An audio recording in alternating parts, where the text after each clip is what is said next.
Catherine, kaya mo na bang mag-isa sa States? Alam mo naman na iba ang buhay doon.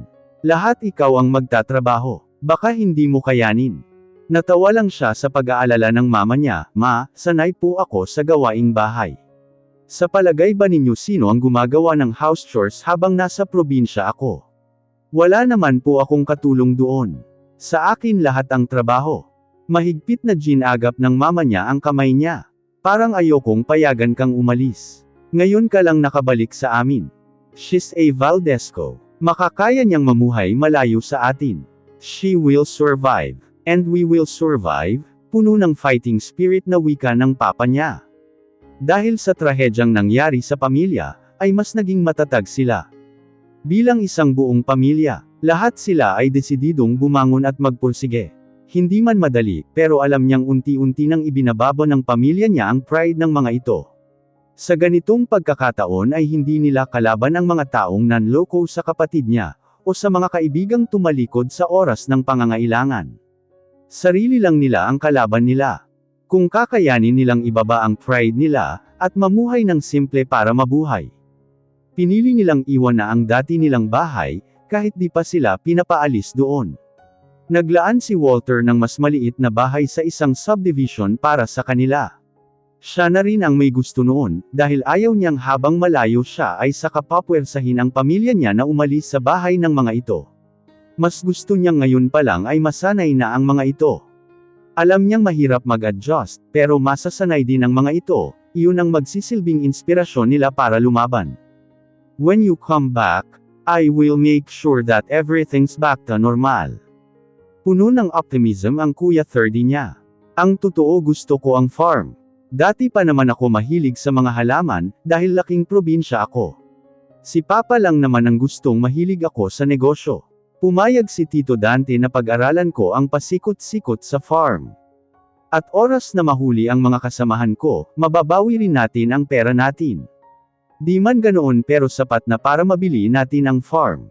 Di mo na kailangan pang bumalik sa abroad. Mas magaan na ang loob niyang umalis, dahil alam niyang nasa maayos na kalagayan ang mga ito. Tama ang desisyon niyang tanggapin ang offer ni Walter. Kakayanin na niyang harapin ang mga darating na problema. Nang ihatid siya sa airport, ay naroon din si Vernel at naghihintay sa kanya. Catherine, gusto ko rin magpaalam. Nandito pa rin ako para tumulong sa pamilya mo. Maaasahan ninyo ako, basta hihintayin ko pa rin ang pagbabalik mo. Ginagap niya ang kamay nito. Maraming salamat kasi mabuti kang kaibigan. Balang araw maibabalik ko rin ang kabutihan mo. Hindi naman ako humihingi ng kapalit. Gusto ko lang bigyan mo ako ng pagkakataon na mahalin ka. Handa akong maghintay kahit gaano katagal. Nakadama siya ng lungkot. Alam kasi niyang di na niya maibabalik pa ang nararamdaman ni Vernel para sa kanya. Pinisil niya ang kamay nito. Alagaan mo ang sarili mo, Vernel. Hindi siya umiyak nang magpaalam sa pamilya niya, pero mabigat na mabigat ang loob niya. May kahalo rin yung takot.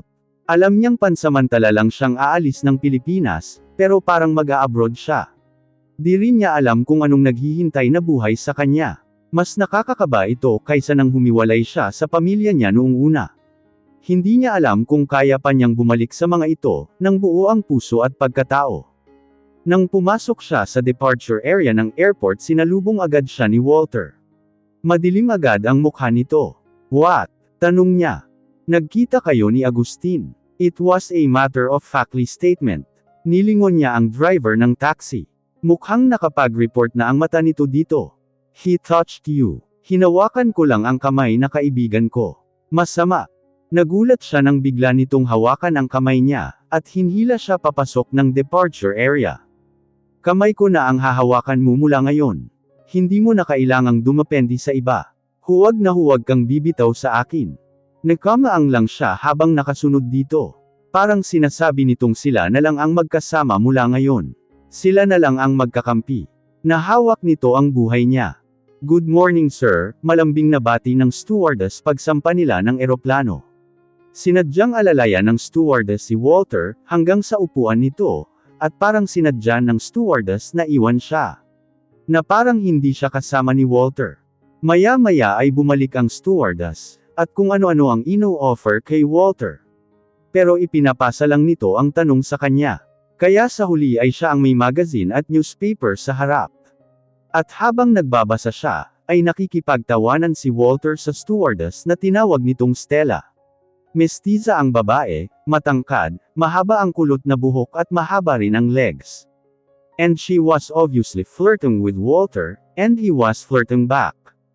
How nice! Ganito pala kaganda ang accommodation nila dito. So this is how it feels to fly first class. Sweet ng mga stewardess, may halong sarcasmo niyang sabi, pero hindi siya nag-abalang lingunin man lang ito. Napaghahalatang nagseselos ka. Ibaba mo yung kilay mo, bulong nito at hinawakan ang kilay niya para pumantay sa isa pa niyang kilay. Nag-init ang tainga. Hindi niya matanggap na gusto niyang sabunutan ang babaeng iyon dahil sa selos. I am not. Makipagngitian ka at makipag-flirt kung gusto mo. Saka nagpupuyos siyang ipinagpatuloy ang pagbabasa ng magazine, kahit na wala siyang maintindihan kahit isang salita, dahil ang nakikita pa rin niya sa isip niya, ang pakikipag-flirt din ni Walter sa stewardess. Hindi siya nagseselos. Naiinis siya. Sasabi-sabi pa itong kamay lang niya ang hahawakan nito, at huwag na siyang magkaka-interes sa ibang lalaki. Tapos ito ay sinasadya talagang makipag-flirt sa harap niya. Nakakainis talaga. Wala nga siyang karapatan na magselos, pero hindi naman niya mapigilan. Naiiyak siya sa inis. She didn't want to feel this way. Bakit ba hindi niya ihinanda ang sarili na maging manhid pagdating kay Walter? She wanted to think that everything was mechanical when they make love. It won't involve her emotion. It won't involve her heart. Pero hindi siya ganoong klaseng babae. At ngayon, ay nakikita na niya ang epekto. Nawawala na rin siya ng kontrol sa nararamdaman niya. Bamulong ito sa kanya. Mas sweet ang babae na ayaw makipag-flirt sa ibang lalaki. Nagalit kapag piniflirt ko siya. It's just the two of us now, Catherine. No more Vernel. No more Stella. Keep that in mind. He cupped her face and kissed her passionately. Nakalimutan na niya ang inis niya dito.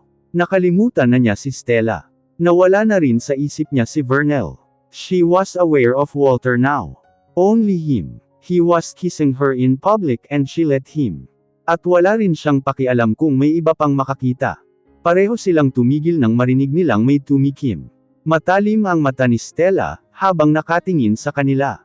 Please fasten your seatbelt. Nag-init ang mukha niya nang makaalis na si Stella. Hinampas niya ang braso ni Walter nang ngingiti-ngiti. Ikaw kasi. Tumawa lang ito. Hindi naman kita narinig na amangal. Must be my fault. I am sorry. Baka hindi ko napansin na amangal ka. Inangusan lang niya ito, pero di niya maiwasang ngumiti. He was teasing. Alam nitong hindi siya amangal sa halik nito. Pagdating kay Walter ay di niya kayang humindi. Huminga ng malalim si Catherine, at niyakap ang malakas na pagaspas ng hanging nagmumula sa karagatan. Inangat niya ang kamay, at dinama ang init ng papalubog na araw. Ngayon lang yata niya na-enjoy ang kagandahan ng beach ng Oahu. Di niya masasabing bakasyon ang isang linggo niyang pananatili sa Hawaii. Habang nasa business conference si Walter, ay nasa spa naman siya ng resort para sa training niya. Mistulang pictorial session iyon, dahil iyon daw ang ipapadala niya sa pamilya at mga kaibigan niya sa Pilipinas. Naplano na ni Walter ang lahat. Kung nasa abroad nga naman ay di siya pagtatangka ang sundan ng pamilya niya. Kung tutuusin ay di naman siya napapagod sa mga simpleng pictorial lang. Napapagod siyang magpanggap at hamabi ng kwento. Mabuti at wala siyang social networking account, sa kabila ng pamimilit ng pamilya at kaibigan niya.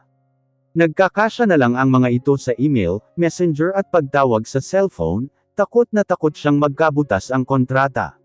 Nasimulan na ang lahat ng plano, kaya wala nang urungan ito. Walter made it bearable somehow. He made her feel special, at kapag magkasama sila ay parang siya ang nag-iisang babae sa mundo. Naipapalimot nito sa kanya ang tungkol sa kasunduan nila. Ngayon pa lang ay nami-miss na niya ito. Kung maari lang ay matapos na ang nalalabing 2 oras sa conference nito. Gusto na niya itong makasama.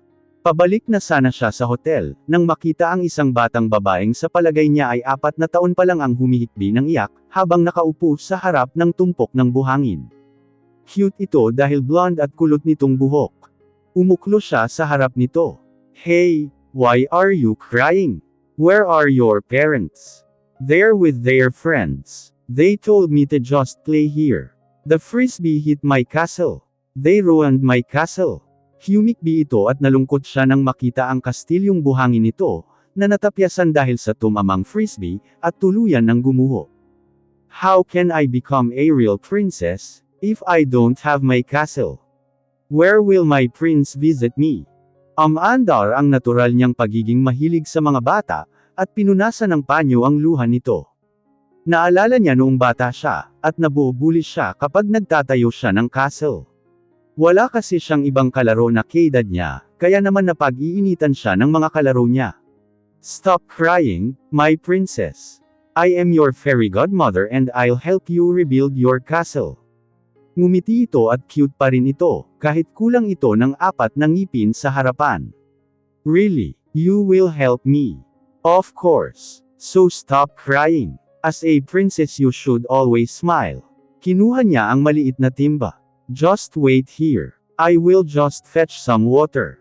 Hindi siya makapaniwala na sa edad niyang ito, ay magtatayo pa siya ng sandcastle para sa isang bata. She turned her back to child's play years ago. Gusto kasi niya ay maging matured agad. Pero isa ito sa mga bagay na nami-miss niya. Sa pagkakataong ito, ay may makakatulong na siyang bumuo ng sandcastle, at hindi siya na mabubuli pa. Hindi niya napansin ang paglipas ng oras. Bukod sa nami-miss niya ang pagbuo ng sandcastle, natutuwa siya sa kadaldalan ng batang si Alayla. Ano kaya ang magiging anak nila ni Walter? Kasing daldal kaya nito? May kumurot sa puso niya. Malalaman pa ba niya, kundi naman niya masusubaybayan ang paglaki nito? Catherine. Nagulat pa siya nang marinig ang boses ni Walter. Inangat niya ang tingin mula sa pinapatag na buhangin, at nakita itong nakapamaywang habang madilim ang mukha sa kanya. Nakalong sleeve polo ito at trousers pa rin. Suot pa nito ang leather shoes nito. Mukhang dito bagay sa beach, kung saan halos walang suot ang mga tao. Hey! Tumayo siya at hinalikan ang pisngi nito. Maaga kayatang natapos sa conference mo. It's already 5:30. Kalahating oras na kitang hinahanap. Nag-aalala na ako sa iyo, sabi nitong di may tago ang takot at pag-aalala sa mga mata. Saan naman siya pupunta? Hindi naman niya ito tatakasan. Nandito lang ako at tinutulungang gumawa ng sandcastle si Alayla. Nasira kasi ng frisbee ang sandcastle niya. Kawawa naman dahil iyak ng iyak, kaya tinulungan ko na. May reservation tayo sa floating restaurant para sa dinner. Tatapusin ko muna ang sandcastle. Mabuti pa tulungan mo kami na gumawa ng sandcastle. Matamis na ngiti ang ibinigay niya dito. Please. Minulagatan niya ito ng mata. Mag-practice ka na sa pagiging daddy. Bumantong hininga ito. Great. Akala niya ay lalayasan sila nito, pero hinubad nito ang leather shoes at medyas. Nagpakilala ito kay Alayla at sinabing tutulong sa sandcastle nito, saka umupo sa buhanginan, para ayusin ang porma ng tore nila na gumuguho. Ni hindi nito alintana kung madumihan ng buhangin ang designer clothes nito. Isa iyon sa mga bagay na dinagawa ng ama niya sa kanya, ang madumihan ng mamahalin nitong damit, para makipaglaro sa kanya. Ang totoo ay di niya naalalang nakipaglaro ito sa kanya. Nakadama siya ng kaunting pag-asa na mas maglalaan ito ng panahon sa magiging anak nila. Na hindi ito magiging katulad sa ama niyang walang ibang inisip kundi ang trabaho. Or maybe it was just her. Her father didn't wish for a daughter. Sana ay mahalin ni Walter ang magiging anak nila, babae man ito o lalaki. Is he your boyfriend? Inangat niya ang tingin mula sa maliit na timba, na pinupuno niya ng buhangin sa tanong ni Alayla sa kanya. No, tutol agad niya. Yes. Nakangisi namang sabi ni Walter. Naglabanan sila ng titig ni Walter. Ano nga ba ang relasyon nila? Siya ang magiging ina ng anak nito. They were also lovers. Pero hindi maiintindihan ng isang inosenteng bata ang komplikadong sitwasyon nila. We are friends, wika niya. More than friends, dagdag ni Walter. Nagpatuloy lang sa paghugis ng bakod ng kastilyo si Alayla, at hindi napapansin ang tensyong namamagitan sa kanila ni Walter. When I grow up, I wanna have a handsome boyfriend, we'll get married, have kids and live in a castle. A handsome boyfriend, marriage and kids. Pangarap siguro iyon ng kahit sinong normal na babae kasama na siya. Pero iba na ang buhay niya ngayon. May gwapong lalaki sa buhay niya, magkakaroon sila ng anak, pero hindi sila magpapakasal at titira sa isang palasyo. She was like a princess, trapped in a castle. At makakawala lang siya doon oras na maisilang niya ang tagapagmana ng prinsipe niya. After that, she would out of their lives.